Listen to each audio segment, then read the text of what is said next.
Agak merong pina.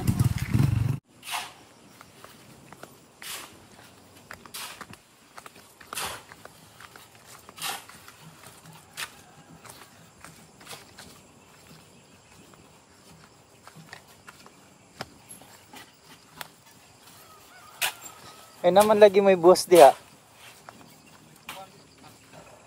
Ha? Ada di ba? Kanang iring diha. Masili purman ay. Guya di mo iya siya eh.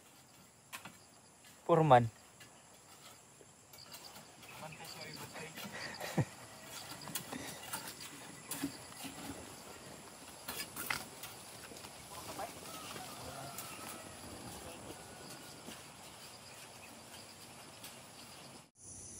Yeah, so ito yung nagawa ngayon. Ayan, na-tamper na. So maano na to. Tawag diri gahit na ni nga yuta. So kani okay na ni diri. Kadto na lang may kulang. Oo, diha. So bukas naman maglalagay, aayusin nila yung mga poste, maglalagay ng wood forms. Tapos ito yung ano natin, kwarto. So dito ako sa gilid. Oo. Tapos yan yung bintana na maliit. Inisip ko kasi na ano, na same ano na lang yung bintana natin sa kwarto kasi parang hindi awkward. Na parang sinisilipan tayo kapag masyadong malaki yung bintana natin. Yung gusto ko baka dito na lang sa gilid yung ano, yung anong tawag dun, yung bintana be dito na part. Diyan. Tapos dito yung kwarto natin. Diyan. Oo. So kasi kapag i-align natin dito, or dito yung magiging ano posisyon.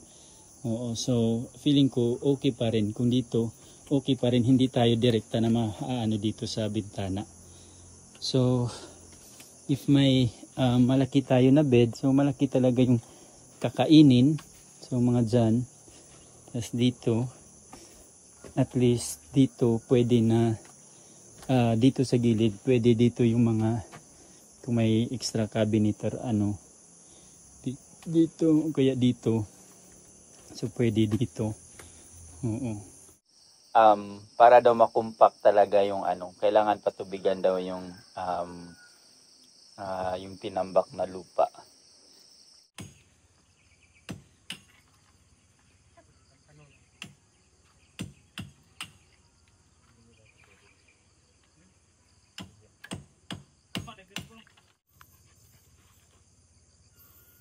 Friend.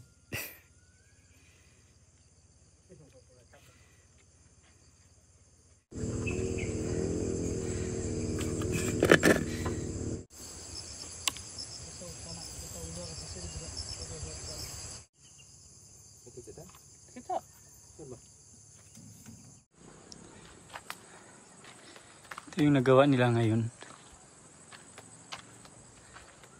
Kulang pa to ng isang ano dito. Isang layer at saka may beam pa sa taas. Ito yung bintana sa kabila. May fish pond automatic.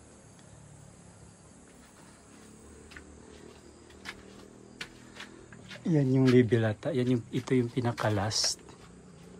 Tapos may tie beam pa sa taas. Tapos aangat pa yan kasi yung atop pa ganyan. CR. Kulang pa to ng isang layer. Yan, kulang pa yan isang layer.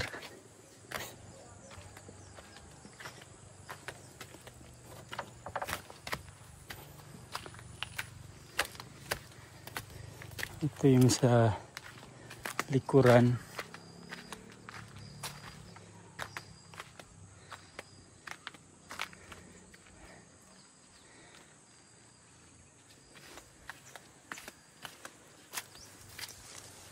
Fish pond. Yan.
gutter sa Nipa Ridge Cap.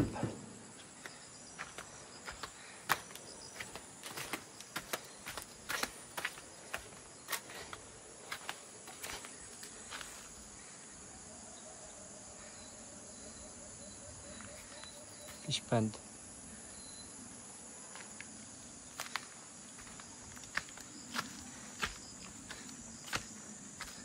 Bukid.